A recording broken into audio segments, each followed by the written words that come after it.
Bonjour, bonjour à tous, très heureux de vous retrouver ici. Regardez ce cadre absolument fantastique. Eh bien, il va être notre décor pour accompagner votre matinée pendant près d'une heure. Nous sommes en direct d'Arcachon ce matin. Très heureux de vous accueillir ici. C'est un lieu, vous l'avez vu, ensoleillé, mais très ambitieux aussi, avec une histoire richissime. Dans quelques instants, Pierre, c'est notre pilote. Il travaille ici dans le port d'Arcachon, va me déposer le long d'un ponton pour que je puisse accueillir nos invités. La première d'entre elles sera Valérie Suttra. Elle est guide conférencière et elle nous expliquera l'histoire d'Arcachon, qu'on appelle aussi la ville aux 4 saisons. 4 saisons, 4 quartiers. Comment être ici sans parler de la sentinelle du bassin d'Arcachon? Je veux bien sûr parler de la dune du Pilat avec en face d'elle la fameuse île aux oiseaux, magnifique mais très fragile, nous dira son conservateur, avec les cabanes chanquées. À propos de cabanes, les cabanes ostréiculteurs. Oui, nous parlerons d'ostréiculture et de pêche avec des marins pêcheurs, des ostréiculteurs et puis du patrimoine de ce bassin, la fameuse pinasse. On parlera de formation avec le lycée professionnel de la mer.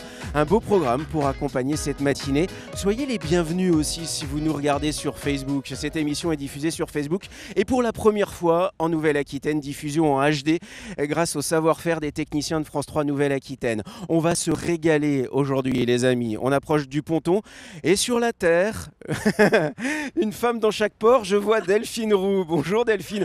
Bon, il y a le soleil, est-ce que ça va durer? Alors, est-ce que ça va durer? Bah écoute, c'est la plus belle journée de la semaine aujourd'hui, ce qui veut dire que ça ne va pas durer. En tout cas, cet après-midi, beaucoup de soleil sur l'ensemble de la région avec une petite dégradation nuageuse en fin de journée des Landes au Pays Basque. Les températures sont très douces, comprises entre 15 et 21 degrés. 16 degrés attendus à Arcachon cet après-midi, 21 en Limousin, à Limoges ou encore à Guéret et à Brive-la-Gaillarde. Alors, vous savez que vous pouvez jouer dans cette émission à On vous gâte aujourd'hui. On a un livre fabuleux, La Nouvelle-Aquitaine, des anciens territoires de la région. Regardez. Magnifique bouquin, il est très gros, il est très bien illustré. En plus, je vais vous dire un secret, c'est un ancien prof de Christophe qui l'a écrit ce livre. Okay. Vous pouvez le gagner si vous téléphonez au 05 55 04 32 00. C'est Christelle qui vous accueille. Vous pouvez aussi réagir sur les réseaux sociaux. N'oubliez pas, vous avez la page nam@francetv.fr, c'est une adresse mail. Vous pouvez nous envoyer tous vos messages. On va retrouver Christophe qui va nous parler d'histoire. Oui, exactement. On est en train de dire bonjour avec Valérie Suttra aux marins qui sortent du port d'Arcachon. Bonjour Valérie Suttra. Bonjour Christophe. Vous êtes guide conférencière à Arcachon. Oui. Bon, vous avez bien fait les choses pour nous accueillir. Ah oui, super beau temps aujourd'hui. Alors, on va parler de l'histoire d'Arcachon. Cette ville est aussi appelée la ville aux 4 saisons, 4 quartiers. On comprend les hommes qui ont voulu s'installer il y a très longtemps ici. Le lieu est absolument incroyable.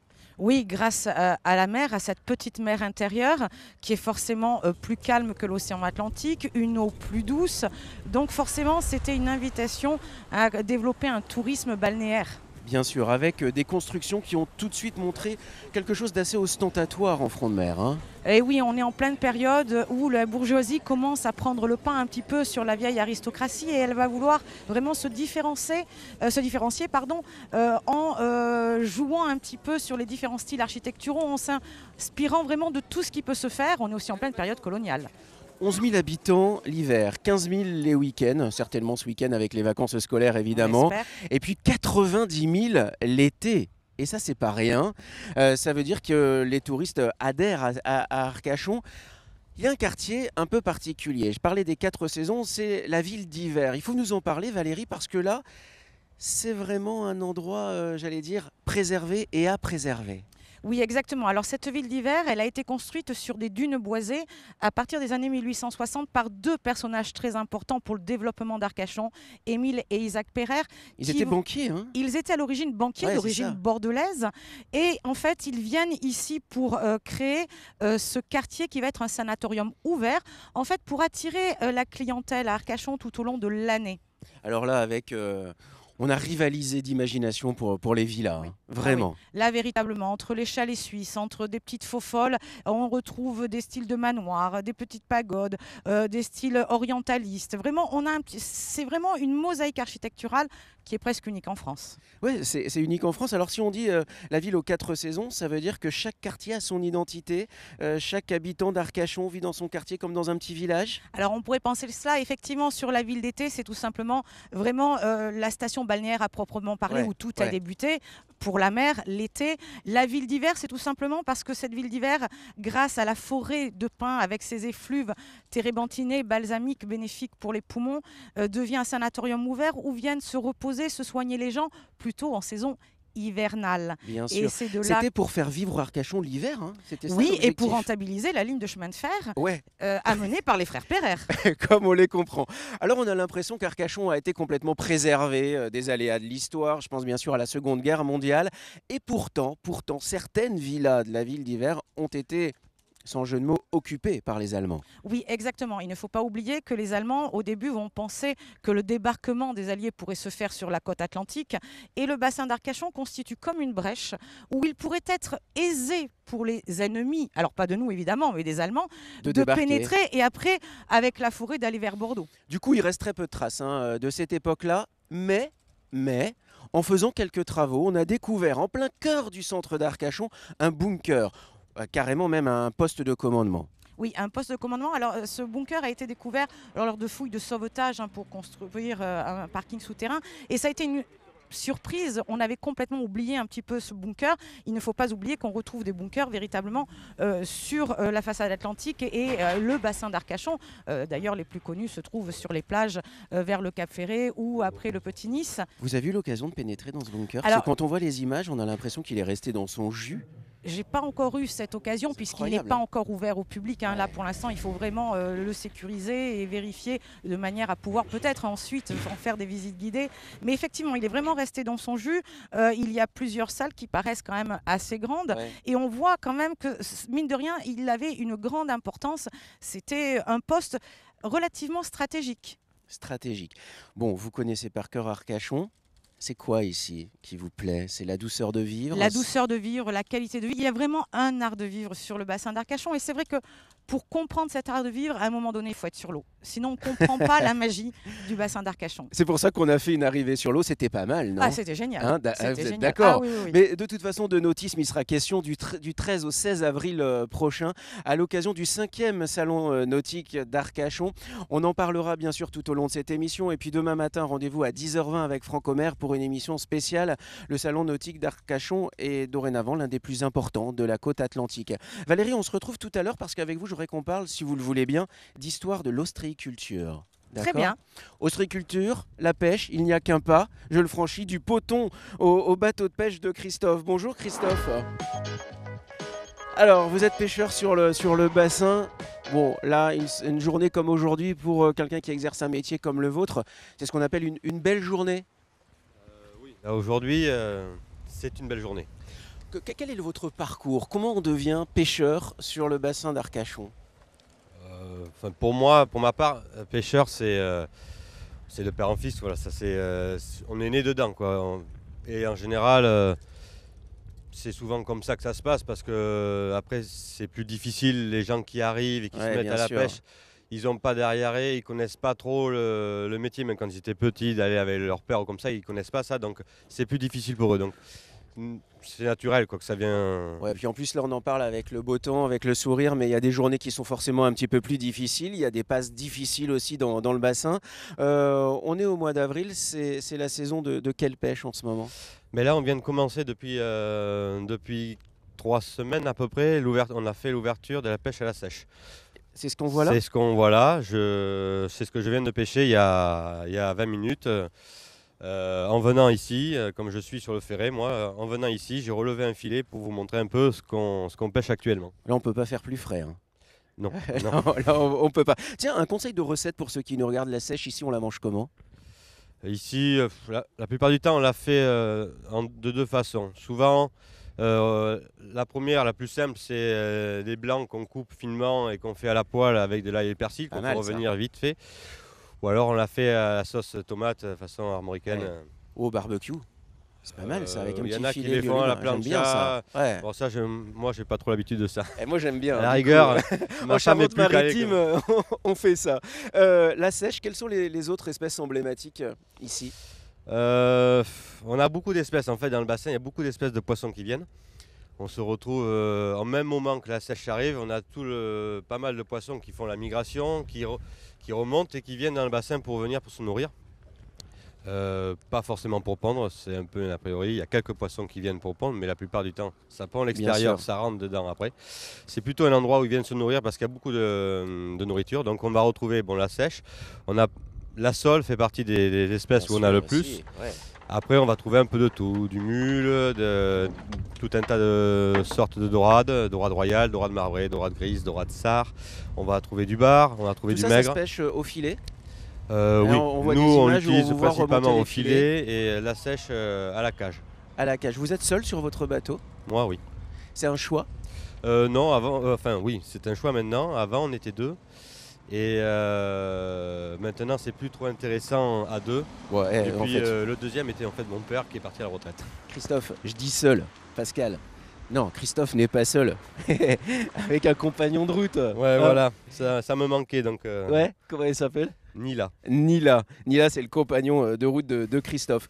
Il y a combien de pêcheurs encore? Parce que franchement, c'est un métier, on en a conscience. Quand on va chez le poissonnier, c'est facile. Quand on vous voit travailler, on se rend bien compte de la difficulté de vos métiers. Il reste combien de pêcheurs à Arcachon? Sur le bassin, je crois qu'on est à peu près, si je ne me trompe pas, on est 56, 57 licences de pêche. Plus les quelques ostréiculteurs qui ont aussi un droit de pêche. Sinon après pour l'océan, je ne pourrais pas dire exactement, ils sont moins que nous, mais ouais, c'est en baisse, c'est en déclin. C'est en déclin. C'est plus difficile, donc c'est de plus en plus difficile, il y a de plus en plus il y a pas de moins en moins de poissons parce que c'est cyclique, mais on a de plus en plus de freins par rapport à des licences, à des quotas. Ouais, c'est ça. Donc tout ça fait que ça donne pas et ça motive pas les gens à faire la pêche. Sauf que quand on va chez le poissonnier et avec le discours que vous avez, dorénavant, on aura un autre regard sur votre métier. Regardez ces sèches-là. Honnêtement, quand vous allez chez votre poissonnier, mais même dans les grandes surfaces, il y a des bonnes poissonneries de temps en temps, à privilégier les ports de l'Atlantique. On en a du côté de Royan, de La Rochelle, de la Cotinière. Il y a bien sûr Arcachon, il y a Saint-Jean-de-Luz. N'allez pas acheter des poissons qui viennent de l'autre bout de la planète. On a tout ce qu'il faut dans nos bassins. On est d'accord oui, ou pas? c'est sûr. Donc voilà, et en plus vous préservez de l'emploi sur le bassin d'Arcachon. Christophe, merci beaucoup. Voilà. Il fait beau, elles sont là, on va vous laisser partir. Merci, Hein, ouais. ça. Il y a l'envie qui J'ai est là. beaucoup de choses à faire, oui, je crois. Delphine, on a reçu des photos, des très belles photos aujourd'hui d'ailleurs. Merci beaucoup Christophe. Absolument Christophe. La semaine a été particulièrement agitée, côté ciel.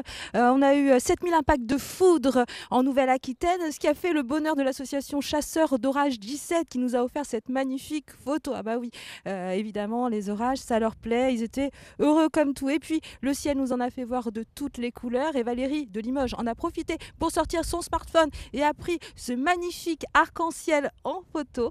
Merci Valérie. Et puis pour terminer, vous savez, nous sommes au printemps, les arbres sont en fleurs et c'est Sandra qui nous a offert cette magnifique photo d'un arbre fruitier en fleurs. Merci à tous et à toutes de nous envoyer des photos. Vous pouvez le faire chez vous à l'adresse suivante, senam@francetv.fr. Alors il fait beau, on va faire un petit point sur la météo cet après-midi. Cet après-midi, donc un temps bien ensoleillé à prévoir sur l'ensemble de la région, avec toutefois une petite dégradation nuageuse en fin de journée des Landes au Pays Basque, une dégradation qui va s'intensifier un petit peu au cours de la nuit. Les températures sont très très agréables, comprises entre 15 et 21 degrés cet après-midi. On attend 15 degrés à Biarritz et à La Rochelle, 16 à Arcachon, 18 à Poitiers, 20 à Agen ou encore 21 à Limoges, à Brive et du côté de Guéret. Alors je vous le disais, la situation se dégrade ce week-end avec le retour de la pluie pour samedi et pour dimanche. Dimanche, des pluies assez fréquentes et pour tout le monde, pas de jaloux. Prévoyez autour de 10 degrés samedi matin, 19 degrés l'après-midi, dégringolade des températures prévues pour dimanche, 10 degrés le matin et 15 degrés l'après-midi. Voilà, alors évidemment, quand il fait beau comme ça, on a très envie d'aller marcher au bord de l'eau. Et pourquoi? Eh bien parce que c'est quand même très très agréable effectivement. Et puis vous savez, l'eau de mer, l'air marin sont très très bénéfiques pour la santé. Ça apporte du bien-être. Des études scientifiques ont prouvé que c'était anti-stress, anti-fatigue. Alors la marche aquatique, on appelle aussi le longe côte, apporte de nombreux bienfaits, notamment au niveau des articulations, parce qu'on peut les travailler dans leur amplitude maximale, tout ça en douceur. Il faut aussi parler du cholestérol, marcher comme ça dans l'eau. Mais ça fait baisser le mauvais cholestérol, donc ça c'est plutôt sympa. Pour les plus sportifs, si vous voulez bien marcher, mettez de l'eau entre le nombril et les aisselles. Et ne forcez pas trop, ça s'adresse à tout le monde, une pratique gratuite, ouverte à tous, profitez-en Christophe. Ouais, je ne comprends pas pourquoi tu es à sec alors que la marée est haute. Parce que Je comprends pas pourquoi tu t'es pas mouillé. Je vais te dire pourquoi, parce que l'eau à Arcachon, elle est à 12 degrés aujourd'hui. Alors je reste ici au chaud. Et puis un conseil, si vous pratiquez la marche aquatique aujourd'hui, index UV de niveau 5, n'oubliez pas la crème solaire parce que nos techniciens hier, ils ont oublié un petit peu la crème solaire. Ouais, ils sont tout rouges. Oui. Et pas que de plaisir. Regardez sur ce bateau, j'ai rejoint Emmanuel Martin. Bonjour Emmanuel. Bonjour. Avec vous, on va parler de ce bateau emblématique forcément du bassin, c'est la Pinasse. Mais puisque vous êtes le président de l'Union des professionnels du nautisme du bassin d'Arcachon, je voudrais qu'on parle de nautisme ici. On est là pour annoncer le fameux salon nautique qui aura lieu du 13 au 16 avril prochain. 5e édition, un succès mérité évidemment. Il y a combien d'anneaux, combien de bateaux ici dans ce port? C'est le deuxième port sur la façade atlantique après le port de La Rochelle, 2500 anneaux à peu près. La plaisance sur le bassin d'Arcachon, c'est une plaisance un peu singulière ou pas? Il y a la voile, les bateaux à moteur, Oui, tout le monde se croise maintenant avec les jet skis. Ça veut dire que c'est une plaisance extrêmement variée. oui, c'est le moteur qui domine encore aujourd'hui, mais il y a Oui. aussi pas mal de voileux. Après, c'est un plan d'eau particulier puisqu'il faut jouer avec les marées, les bancs de sable, les parcs à huit, donc c'est un petit peu un jeu de piste parfois. Ici, le bassin, vous le disiez, c'est un peu mouvant. Il y a des bancs de sable qui se déplacent avec des cycles, avec des rythmes des marées aussi. Et puis, il y a des passages un peu difficiles. Hein. On ne fait pas du nautisme ici comme ailleurs. Non, on ne part pas la fleur au fusil, hein. Il faut déjà au moins avoir une carte et un annuaire des marées. Emmanuel, vous avez un parcours incroyable. Vous avez longtemps baigné dans les vignes. Oui. Et puis ensuite, la planète vous a appelé. Vous avez fait un peu le tour du monde. Oui. Puis vous êtes revenu ici. Vous avez entendu parler d'un chantier emblématique, le chantier du Bourdieu, qui rénove, restaure, construit des bateaux. Et vous vous êtes dit, tiens, c'est pas mal ça. Vous avez fait une formation. Vous Oui. vous êtes dit, ouais, je ne serai jamais charpentier de marine. Mais par contre, le bateau, ça m'intéresse. Oui, je suis tombé amoureux de cette affaire il y a 18 ans. Donc cette année, d'ailleurs, on fête les 18 ans de la reprise. On a la majorité cette année au chantier du Bourdieu. Ça y est, on est enfin majeur. Mais ça a été un sacré challenge, oui. Alors, le bateau emblématique du bassin, c'est la Pinasse. Il a une forme singulière parce que c'était une forme. D'abord, c'était un bateau de travail. Bien sûr, la plaisance, comme on l'entend aujourd'hui, n'existait pas. C'était un bateau fait pour travailler. Qui travaillait sur ces bateaux? Des pêcheurs, des ostréiculteurs. C'était un bateau qui n'a pas de moteur, puisqu'on travaillait à l'aviron et à la voile. Alors, il y a sa forme qui est assez singulière. Hein. Quand il navigue, il est d'une beauté absolue. Son avant rappelle presque les gondoles de C'est Venise. ce que j'allais vous dire, c'est notre gondole à nous, la Pinasse ici. Pointu devant, pointu derrière. Et le fond.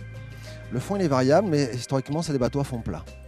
Historiquement, il y avait aussi des voiles, des pinasses à voile, c'est ça? C'est la genèse. La genèse, c'est la pinasse à voile, voile et aviron.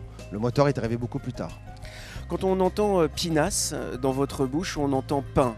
Est-ce que c'est un lien ou pas? Il y a différentes étymologies. Alors on va dire que pour être chauvin, oui, ça vient du pain maritime, parce que ces pinasses étaient fabriquées en pain, mais ça vient aussi du latin, la pointe, le pinax, cette forme pointue. Dans un chantier, on construit des bateaux, on en restaure, on en rénove. Est-ce que vous, en tant que patron de ce chantier-là, vous avez conscience de participer, et je pèse mes mots, à la sauvegarde d'un patrimoine? Oui, d'ailleurs l'entreprise a été classée, labellisée, entreprise du patrimoine vivant. On a travaillé sur ce label-là pour justement préserver ce côté patrimonial. Quand on est à la tête d'un chantier comme celui-ci, est-ce qu'on prend encore du plaisir à aller naviguer sur le bassin? Est-ce que de temps en temps, ça vous arrive de prendre votre pinasse et de dire, allez, je m'offre une heure et je profite? Alors justement, moi je navigue un peu à l'envers parce que l'été c'est la pleine saison, c'est la livraison des bateaux et effectivement des journées comme ça, là je pourrais pas aujourd'hui, voler une heure ou deux, ça n'a pas de prix. Ça n'a pas de prix. Il y a eu un retour de la pinasse, hein, parce que finalement, un peu comme partout en France, dès qu'il y a un bateau un peu emblématique d'une région, on ne sait pas trop pourquoi, voilà, on préfère des bateaux un peu plus modernes, etc. Il a failli disparaître et puis là j'ai le sentiment qu'il y a un retour. Oui, alors moi j'ai toujours aimé les choses vintage, si je puis dire, pour utiliser un anglicisme, mais je ne pouvais concevoir que de revenir sur ce type d'objet. Parce que c'est un bateau, c'est un objet, c'est un art de vivre. On ne se dit pas combien de temps il faut aller pour aller là-bas. C'est pas je vais du point A au point B, c'est un voyage. C'est un voyage, c'est un voyage. itinéraire. Ouais, c'est un itinéraire. Avec un bijou. Oui, c'est un bel objet, on est bien, on a envie de rester dessus à bord. C'est pas juste un moyen de transfert, voilà. C'est un bateau à vivre. Donc là, vous venez de me frustrer en fait, parce que je vais être obligé de vous quitter pour rejoindre Ah bon, Valérie je pensais Sutra. qu'on allait manger des vitres en face. L'émission dure encore quelques minutes, on va rester avec ceux qui nous regardent. Et puis si vous restez à quai, je par avec vous. Ça marche, Ça peut-être à marche. tout à l'heure alors. Merci beaucoup alors. Merci. Merci beaucoup. Et bravo pour votre passion évidemment. Merci de nous rejoindre si c'est le cas. On est en direct, on accompagne votre matinée. Elle est belle cette pinasse d'Emmanuel, vous trouvez pas? Merci de nous suivre aussi sur Facebook. Si on est là, c'est parce que du 13 au 16 avril prochain se tiendra le 5e salon nautique d'Arcachon. C'est un salon important. France 3 Nouvelle-Aquitaine est partenaire de ce salon et d'ailleurs Francomer demain consacrera une émission entière à ce salon. On vous en parlera bien évidemment. Vous avez vu ce cadre ? Vous avez vu cette lumière, comme on a raison d'être venu là. Et j'espère que vous prenez autant de plaisir que nous à découvrir l'histoire d'Arcachon. Je retrouve Valérie. Ça va toujours, Valérie? Ça va très Je bien. vous ai vu comme ça au soleil, prendre les rayons du soleil. On en profite. Ouais.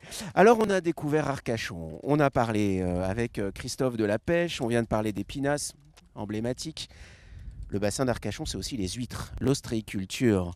Quand est-ce que s'est installée l'ostréiculture sur le bassin? Alors, l'ostréiculture en tant que technique d'élevage, elle va apparaître à partir de 1859 Ouais. sous Napoléon III grâce à Victor Coste. Mais bien évidemment, bien avant cela, on cueillait les huîtres sauvages Les huîtres sauvages. de tout temps. De tout temps. Il y a combien d'ostréiculteurs sur l'ensemble du bassin? Alors actuellement, il y en a 315. Ah ouais, c'est pas mal. 315 répartis sur l'ensemble du bassin.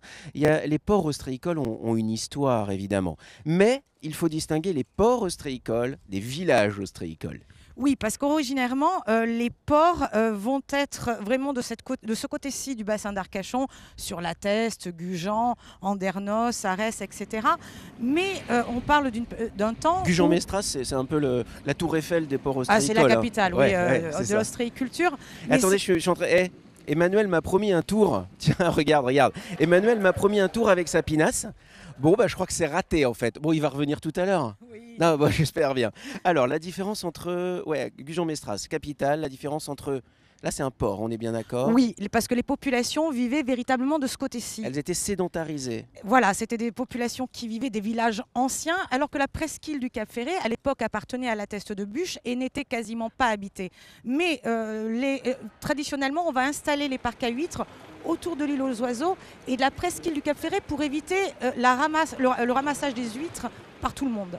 Alors là, les villages étaient juste des lieux de travail, c'est ça? On y travaillait sans y vivre? Et pas seulement. Ça, c'est le cas des ports ostréicoles. Mais vous vous doutez bien qu'à l'époque, les bateaux étaient en bois, à la rame ou à la voile.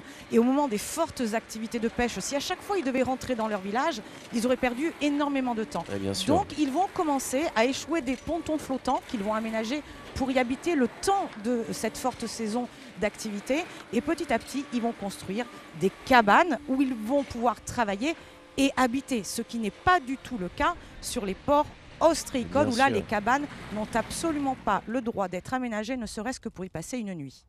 Aujourd'hui, quelques cabanes sont colorées, font la richesse des photographes qui viennent ici, parce que la lumière est vraiment magnifique. On peut y passer quelques temps. Certains ont restauré des cabanes ostréicoles. Ça aussi, ça fait partie, j'allais dire, de la carte postale, mais c'est bien plus que ça. C'est le patrimoine du bassin. Hein. Oui, c'est un patrimoine très important, d'autant plus que les règles sont fortes et qu'on veut essayer de préserver notre identité et l'esprit bassin. Alors l'esprit bassin, c'est aussi les ostréiculteurs. On l'a vu, c'est comme les éleveurs à la campagne, si vous voulez. Ça dessine nos paysages. Les ostréiculteurs font partie de cela. Vous aimez les huîtres? Ah oui, bien sûr. Regardez, installez-vous. Marine nous attend. Marine Molène. Bonjour Marine. Bonjour. Installez-vous ici, Karine. Vous êtes ostréicultrice. Venez ici, Valérie. Venez là. Hop là, on est en direct. Merci de nous rejoindre, si c'est le cas. On est super contents. On parle des huîtres. Ça fait 48 heures que je rêve de ça, Marine. 48 heures. Comment, même question que pour notre marin-pêcheur Christophe, comment on devient ostréicultrice sur le bassin d'Arcachon? Eh bien, il y a plusieurs manières de le devenir. Avant tout, il faut aimer ça. Et ensuite, il faut passer une formation. Et ensuite, il n'y a plus qu'à commencer à se forger une expérience. Alors, est-ce que c'est la même chose que pour ceux qui font de l'élevage? Est-ce qu'il y a de vous dans ces huîtres-là? Est-ce que chaque ostréiculteur a sa patte, sa marque? Alors, bien sûr, il y a autant de manières de pratiquer l'ostréiculture qu'il y a d'ostréiculteurs. Ensuite, c'est une histoire de terroir. Donc chaque ostréiculteur y met son cœur. Ouais. Et eh bien, il y a différents terroirs français et différents terroirs au sein du bassin d'Arcachon. Alors pour ceux qui sont plutôt adeptes, on nous regarde en Occitanie, des huîtres du bassin de Thau. Pour ceux qui sont adeptes en Charente-Maritime, des huîtres de Marennes-Oléron. C'est quoi la particularité de l'huître du bassin d'Arcachon? L'huître du bassin d'Arcachon, déjà je pourrais vous dire que Arcachon est le berceau de l'ostréiculture française et européenne avec la Charente. Nous sommes un bassin naisseur, nous produisons les naissins, les bébés huîtres. Les naissins, c'est les bébés huîtres, hein, Voilà. et les ostréiculteurs de Charente-Maritime viennent se fournir ici, on est d'accord. En Charente, En il y a partie. aussi la Oui, reproduction. aussi, du côté de Fourras, de la Pointe de la Fumée. Tout à fait. Et ensuite, tous les ostréiculteurs des autres bassins de production, que ce soit Normandie, Bretagne ou Méditerranée, et même encore ailleurs en Europe, viendront se fournir chez nous pour cultiver ensuite leurs huîtres. Alors, vous travaillez avec votre frère? Oui. C'est une culture familiale, l'ostréiculture, dans la famille, ou vous êtes vraiment les primo-ostréiculteurs? Nous sommes la deuxième génération. Deuxième génération, c'est pas mal ça. Il y a des belles histoires de famille, hein, sur le bassin, Valérie. Toujours, oui. Oui. Il y a une histoire aussi qui est assez singulière, c'est sur l'île aux oiseaux. En fait, Eugénie, l'impératrice, adorait les huîtres. Mais forcément, les gens avaient pris l'habitude de ramasser les huîtres un peu sauvages. Alors il y a eu un décret qui a dit « Ok, très bien, Eugénie aime les huîtres, on va faire un décret et je vais mettre un gardien. » C'est ça, hein?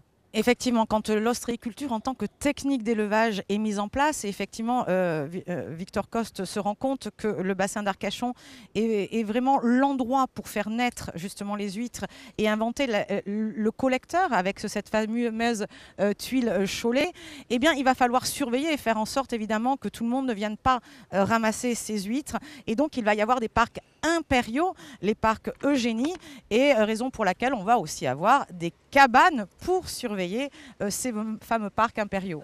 Ah, tiens, notre impératrice par à nous. l'odeur des huîtres. Marine, comment se déroule la saison d'un ostréiculteur? Parce que voilà, il y a une saison forte évidemment à Noël, les fêtes de fin d'année, et puis l'été avec les touristes. Mais vous bossez toute l'année. Comment se répartit votre travail sur ces 12 mois-là? Du travail, du travail, du travail. C'est vrai? Alors, nous cultivons nos huîtres durant 3 à 4 années. Pour ce qui nous concerne, nous faisons des huîtres uniquement naturelles qui correspondent à la marque Tradition qui a été mise en place très récemment par notre organisme professionnel, le comité régional de la conchyliculture. Et ces huîtres correspondent aussi à une démarche ostréiculteur traditionnel. C'est une association qui représente des ostréiculteurs des 7 bassins de production français.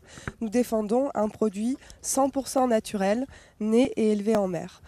Et donc là, aujourd'hui, je vous ai amené un produit de saison. On appelle ça la boudeuse. La boudeuse. C'est pas moi pour une fois. Pour quelle raison? Alors la boudeuse, c'est une petite huître qui n'est pas plus jeune que les autres. Celle-ci, elle a 4 ans et demi. Ah oui. Voilà. Elle n'est pas plus jeune que les autres. Elle ne va pas pousser. Plus, elle va engraisser. Et donc là, on a un produit remarquable, un en produit bouche, de hein. saison. Elle est délicieuse. Honnêtement, en bouche, ça explose, c'est magnifique ce produit. C'est à la fois doux et très iodé. Exactement, c'est, exactement. Et donc, délicieux. c'est l'huître qu'on propose, notamment au printemps et à l'été, aux clients. Ça permet, voilà, lorsque les huîtres deviennent en lait, d'avoir un produit qui reste formidable. Et- C'est super bon en bouche, ça explose, mais vraiment. Je vais en mettre une dans ma poche. Non, dans la bouche c'est encore mieux, hein. Tiens, regarde, est-ce que tu peux nous montrer l'équipe? Regarde la tête qu'ils font, comme ils ont envie des huîtres. Comme ils ont envie des huîtres. Ils sont en train de lorgner sur le plateau.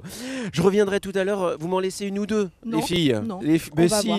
si. On va discuter. Bon, à tout à l'heure, suivez-moi. On a parlé d'ostréiculture, on a parlé de formation, à chaque fois c'est un mot qui revient. C'est très important, la formation des métiers professionnels du nautisme ou de la pêche ou de l'ostréiculture. Il y a un lycée qui est installé ici à Arcachon, mais pas seulement. On va en parler avec son chef de travaux et puis quelques élèves qui vont nous expliquer pourquoi ils ont choisi ce parcours-là. Bonjour Denis Guay, vous êtes chef de travaux au lycée de la Mer ici et de Gujan-Mestras. Bonjour aux élèves qui vous accompagnent. Comment vous appelez-vous? Bonjour, Lenny. Passez votre micro à votre voisin. Bonjour, Hugo. Hugo, Lenny et Hugo. Vous allez nous expliquer pourquoi vous avez choisi de suivre les formations distillées par le lycée de la Mer. Denis Guay, quelles sont ces formations? Si on fait un focus sur les formations professionnelles que vous distillez. Alors au niveau des formations professionnelles au lycée de la mer, on a des formations qui sont proches en fait de la mer, comme son nom l'indique. Donc des formations en charpente marine par exemple. Ouais. Il y a beaucoup de chantiers ici, hein, ça s'explique. Tout à fait, oui. Maintenance nautique aussi, bien Ouais. sûr. Et avec un petit focus aussi sur tout ce qui est aquacole et culture marine, et dont sont issus mes 2 élèves ici. Bah alors Hugo, pourquoi vous avez choisi cette filière-là? Est-ce que vous avez de la famille dans ces filières-là? Est-ce que c'est la mer qui vous attire plus que tout? Pour quelle raison? Bah, beaucoup de familles dans le métier déjà, Ouais. Ils Bon. exercent quoi? l'ostréiculture, Ah oui, forcément. Et vous avez choisi? mais l'ostréiculture aussi. Bon, vous avez déjà l'exploitation qui est en place alors. Oui. Ça va être la suite familiale. C'est ça, oui. Est-ce que dans ces cas-là, il y a ce que vous apprenez au lycée? Puis est-ce que bah voilà, votre famille peut vous transmettre? C'est complémentaire? C'est une suite pour vous? Oui, c'est une suite, oui. Vous êtes combien dans votre classe? 7. 7. Elénie, pour quelle raison vous avez choisi cette filière-là? Qu'est-ce que vous faites? Alors moi, pour commencer, j'ai découvert cette filière sur Internet Ouais. et puis ça m'a beaucoup plu. Du coup, j'ai voulu essayer et maintenant je m'y plais. Vous êtes engagé dans quelle filière au lycée de la mer? Culture marine. Culture marine. Oui. Ça veut dire que demain, vous ferez quel métier? Je peux faire ostréiculteur. Ostréiculteur Voilà. aussi. Et c'est vous qui allez cultiver par exemple les fameuses boudeuses qu'on vient de déguster. Elles sont super bonnes ces huîtres, hein, je vous le dis. Ça ne veut pas dire que les huîtres de vos parents sont pas bonnes, hein. Je ne suis pas en train de faire une comparaison. Il y a combien d'élèves au lycée de la mer ici? Alors sur l'ensemble des filières, en fait, on est à peu près à 1300 élèves maintenant. Ouais, Voilà, puisqu'on a annexé aussi le lycée de Biganos. Biganos, oui. Voilà, ce qui fait que entre les filières générales, technologiques et professionnelles, on a quand même un grand nombre d'apprenants. C'est intéressant les parcours de Lénie et d'Hugo parce que Hugo, il y a sa famille qui est déjà dans le métier. Lénie, non, j'imagine. Ouais, voilà. Et puis, il y a un lien fort avec les professionnels dans la formation. Oui, il y a un très fort, puisque de toute façon, nos élèves vont régulièrement en stage. Nous avons 2 voies d'apprentissage, 2 voies, donc une voie scolaire sur laquelle les élèves vont en stage régulièrement dans les entreprises ostréicoles du coin, pour la plupart, et une voie d'apprentissage. Donc les élèves sont beaucoup plus intégrés, je dirais, dans le métier de l'ostréiculture. Aujourd'hui, lorsque vous voyez vos élèves s'engager dans des formations professionnelles comme celle-ci, j'imagine qu'il y a quelque chose d'assez enrichissant pour vous de vous dire que vous perpétuez aussi un patrimoine sur un bassin comme celui-ci. Ce ne sont pas des métiers qu'ils vont aller exercer ailleurs. La majorité d'entre eux, j'imagine, vont avoir envie de rester sur le bassin, dans la région. C'est-à-dire que quand on connaît le bassin d'Arcachon, franchement, on a du mal à le quitter aussi. Ouais. Et le fait de pouvoir s'installer en tant que professionnel et perpétuer une tradition, notamment celle de l'ostréiculture, qui est quand même une valeur très forte du Bien bassin sûr. d'Arcachon, je crois qu'on se sent obligé d'y rester. Et puis ce sont de beaux métiers, voilà. Comme les éleveurs dans nos campagnes, vous dessinez aussi les paysages maritimes. Donc bravo. Bon, la route est toute tracée. On vous souhaite bon vent, les gars. Hein, bon vent et puis bonne réussite. J'ai fait exactement comme vous, hein, Lénie. Je suis allé sur Internet pour en savoir un petit peu plus sur le lycée de la mer. Si ça intéresse vos enfants, vos petits-enfants, si ça vous intéresse, allez sur Internet. Le site du lycée de la mer de Gujan-Mestras est extrêmement bien fait. On y trouve toutes les formations. On en a mis quelques-unes à l'honneur, mais il y en a évidemment beaucoup plus. Il en est un que je voudrais saluer, c'est Eric Perrin de Cap Sud-Ouest qui adore cette région. Il nous a fourni des images exceptionnelles de Cap Sud-Ouest que vous retrouvez chaque dimanche à 12h55. Comment être ici sans parler de la sentinelle du bassin? Je veux bien sûr parler de la fameuse dune du Pilat, 20 km de large, 11 km de long. C'est 109 mètres de haut avec des marches qui ont été à nouveau réinstallées pour pouvoir dominer de tout là-haut le bassin. Mais ce n'est pas simplement un lieu touristique. Eric a rencontré un monsieur qui s'appelle Philippe Jacques. Il est archéologue. On les retrouve.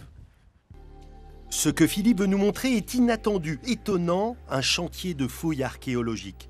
Car la dune est une archive naturelle dissimulant des milliers d'années d'histoire climatique et humaine. Les strates de sable se sont superposées, les plus récentes recouvrant les plus anciennes. À 80 mètres, on est au 19e siècle, à 40 mètres au 17e. Plus on se rapproche de l'océan, plus on remonte le temps. Le terme que vous utilisez, vous les scientifiques, c'est paléosol. Qu'est-ce que c'est exactement? Paléosol, dans sa terminologie, c'est sol ancien. Voilà. Ce sont des sols d'occupation où il y avait des milieux forestiers. Donc ils se sont bien matérialisés, bien cristallisés à l'intérieur du sable jaune, donc par la forme de noir, ces traces noires que l'on aperçoit à flanc de dune. au plus bas, c'est donc le Paléosol 1. Logiquement, on est à quelle période? Paléosol 1, lui, remonte entre 8000 et 2000 ans avant Jésus-Christ. Voilà.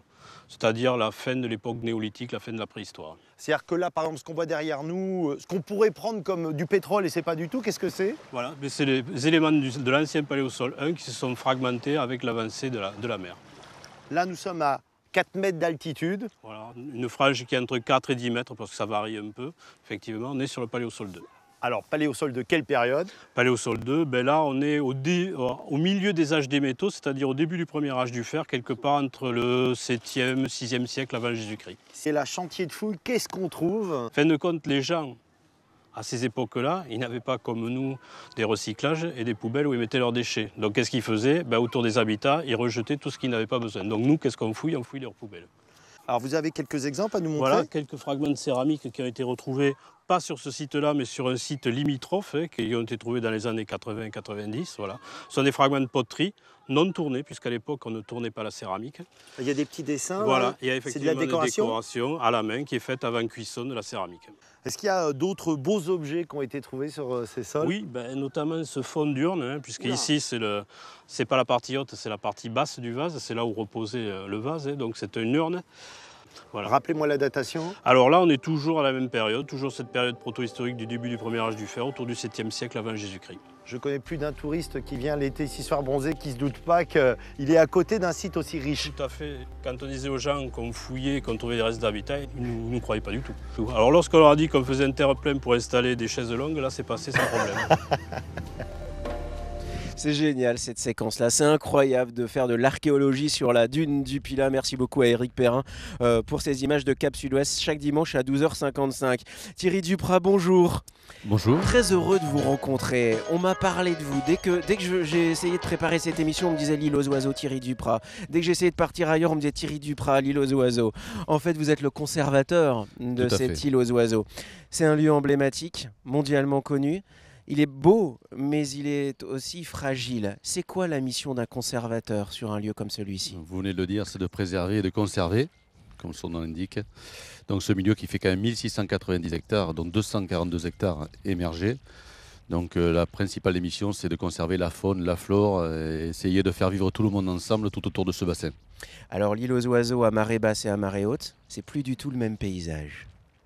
Quelles sont les grandes différences? La grande différence, c'est que vous avez plusieurs sortes de milieux et donc quand vous êtes en marée haute, bien sûr, vous arrivez en bateau. Donc vous avez une vision qui est très restreinte et quand on se déplace tout au long de l'estran, on peut apercevoir des vasières, des fonds sableux, des petites lagunes et des trous. C'est en mouvement tout le temps, hein, ce lieu-là. Oui, oui. Il bouge tout le temps. Et puis il y a sur l'île aux oiseaux, j'allais dire 2 cabanes mythiques. Mais tellement incroyables dans leur construction, ce sont les fameuses cabanes Tchanké. Tchanké, ça veut dire quelque chose. Tchanké, ça veut dire échasse, tout simplement, dans notre patois. Hein. Donc on dit aussi cabane sur pilotis. Et Tchank, c'était les échasses des Landais qui étaient avant, qui gardaient nos bergers juste à côté dans les Landes. Ça fait partie des plus belles cartes postales du bassin d'Arcachon. Pourquoi on a construit ces maisons-là sur ce lieu-là? Alors tout simplement puisque il y a à peu près 160 ans, l'impératrice Eugénie, femme de Napoléon III, avait mis en place des parcs impériaux, les fameux parcs de l'impératrice Eugénie. On en a parlé tout à l'heure avec Valérie. Je suppose. Et donc ça n'a pas changé, il y avait toujours des voleurs. Donc un jour elle s'est dit, on va trouver un moyen dans lequel on va pouvoir conserver nos fameuses huîtres. Les cabanes Tchanké. Vous intervenez dans les écoles de la région où vous mettez en place des animations. Ça veut dire quoi? Moi, j'ai fait le parallèle quand vous m'avez expliqué ça avec les gardiens pour empêcher le braconnage en Afrique, qui expliquent aux enfants, non, on n'allait pas chasser parce que sinon il n'y aura plus de faune. Et vous allez dans les écoles des enfants des environs pour leur expliquer que cet environnement-là, il est super beau l'été. Mais en fait, il faut qu'ils en prennent soin. C'est ça l'idée? Avec la municipalité, on a fait le choix d'intégrer les écoles, puisque moi-même, étant enfant de la région, 80% de mes amis n'ont jamais mis un pied sur l'île aux oiseaux. Ouais. Donc, comme les Parisiens ne sont jamais montés au sommet de la Tour Eiffel, hein, Thierry. Donc on a mis en place cette stratégie qui consiste à ce que tous les enfants, au niveau CM2 et maintenant 6e, connaissent ce patrimoine. Et ça fonctionne. Vous sentez qu'il y a une espèce de réception de votre discours de la part des enfants? C'est la transmission que j'essaie de leur faire passer. On essaye de faire comprendre que je ne suis qu'un témoin et que c'est leur patrimoine à eux et c'est à eux de le protéger. Sur l'île aux oiseaux, et ce sera la conclusion, il y a une communauté. C'est une vie un peu à part. Elle a été sauvegardée pendant des années entre les chasseurs, les pêcheurs et les ostréiculteurs.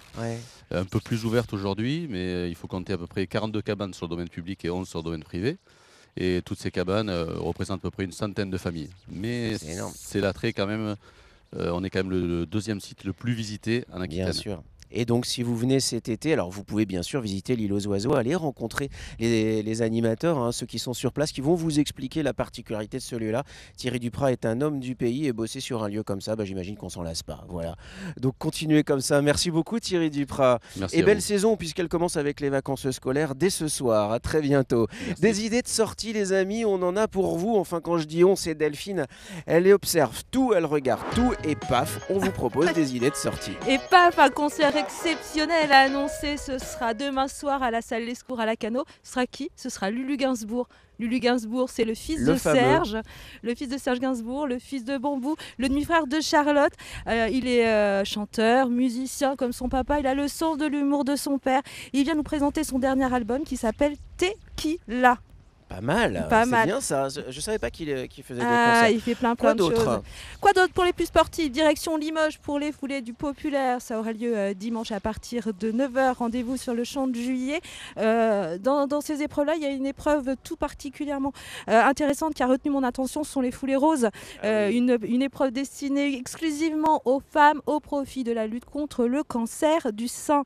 Donc ce sera à Limoges, c'est dimanche à partir de 9h. Et puis, de l'humour et du musical avec les 40 ans de carrière de Michel Leb.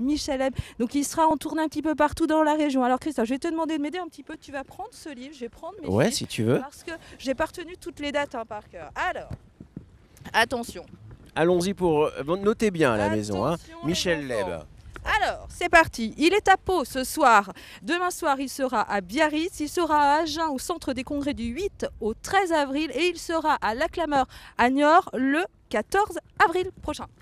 Et puis le salon nautique aura lieu ici du 13 au 16 avril. C'est un événement évidemment. Francomer vous dira tout demain avec une émission spéciale à partir de 10h20. Un salon nautique d'importance. Ah oui, un événement majeur de ce début de printemps ici dans la région. Alors il y aura de nombreuses conférences avec des navigateurs énormes. Yvan Bourgnon, Lalou Rouquayrol ou encore Arnaud Boissière. De nombreuses animations. Un concours d'écaillés. Je ne sais pas si tu veux t'inscrire. Ah mais j'adore ça. Un triathlon des mers. Ça, c'est super sympa, composé de natation, de paddle ou encore de kayak des mers. Et puis des démonstrations, des initiations, notamment une démonstration de la SNSM, tu sais, la Société de sauvetage en mer, qui fera justement une démonstration de sauvetage en mer. C'est l'occasion de saluer tous les sauveteurs en mer parce que évidemment, on a parlé de plaisance, on a parlé de pêcheurs. Ce sont des gens qui mettent leur vie au péril des autres. La mer, ça nous semble sympathique comme ça. Mais c'est comme la montagne, c'est un milieu vivant, c'est un milieu dangereux. Donc de grâce, renseignez-vous avant de prendre la mer. On en a un tout petit peu parlé, c'est pas un terrain de jeu comme les autres. Donc bravo et chapeau bas à tous ces sauveteurs. Voilà, et puis il y aura aussi pour les plus sportifs un simulateur de vagues pour vous initier au surf ou encore au bodyboard. Donc le salon du nautisme, Christophe, c'est du 13 au 16 avril ici à Arcachon. Et puis, je vous l'ai dit, émission spéciale avec Francomer demain. Arcachon, évidemment, est sur la vague avec ce salon nautisme. C'est l'un des plus importants de la côte atlantique. Il y a bien sûr le Grand Pavois de La Rochelle et dorénavant ce salon-là, le 5e du nom, 5e édition avec Delphine, vous l'a dit, beaucoup de choses. Il en sera question, bien sûr. Plus de 200 bateaux exposés. Oui, et donc Francomer vous dira tout demain sur France 3 Aquitaine. Yvonne Dallassac est la gagnante de ce livre-là. La chanceuse. Elle est chanceuse parce qu'il y a toute l'histoire de la Nouvelle-Aquitaine. Il est lourd, dans ce livre-là. Il est très lourd, mais c'est normal. De l'Antiquité jusqu'à aujourd'hui, vous saurez tout sur notre région, la plus grande de France, avec aujourd'hui la capitale de cette région, c'était Arcachon. On était très heureux de vous accompagner en direct sur France 3 Nouvelle-Aquitaine, mais aussi sur Facebook. Et c'était la première première émission en HD diffusée sur France 3 Nouvelle-Aquitaine. Autant vous dire qu'on est plutôt très très heureux C'est pas mal, hein. de ça. Les pêcheurs, regardez, près de la mer. Bon courage les gars. Aujourd'hui, et ils nous font un petit coucou. Aujourd'hui, c'est une super journée, hein, mais c'est pas si simple que ça. Dans les autres circonstances de l'hiver, regarde tous les marins qui partent. Génial. Peut-être passeront-ils à côté de cette l'île aux île. oiseaux. L'île aux oiseaux, une chanson de Pascal Obispo qui date de 1994. On a l'impression qu'elle est d'hier, cette chanson. Et il est tombé pour elle. Nous, on est tombé pour elle. On est Nous tombé aussi, oui. pour Arcachon. Salut à tous les amis. Belle fin de journée sur France 3 dans quelques instants. Le journal des locales. Il reste des huîtres. On va penser à vous. Merci.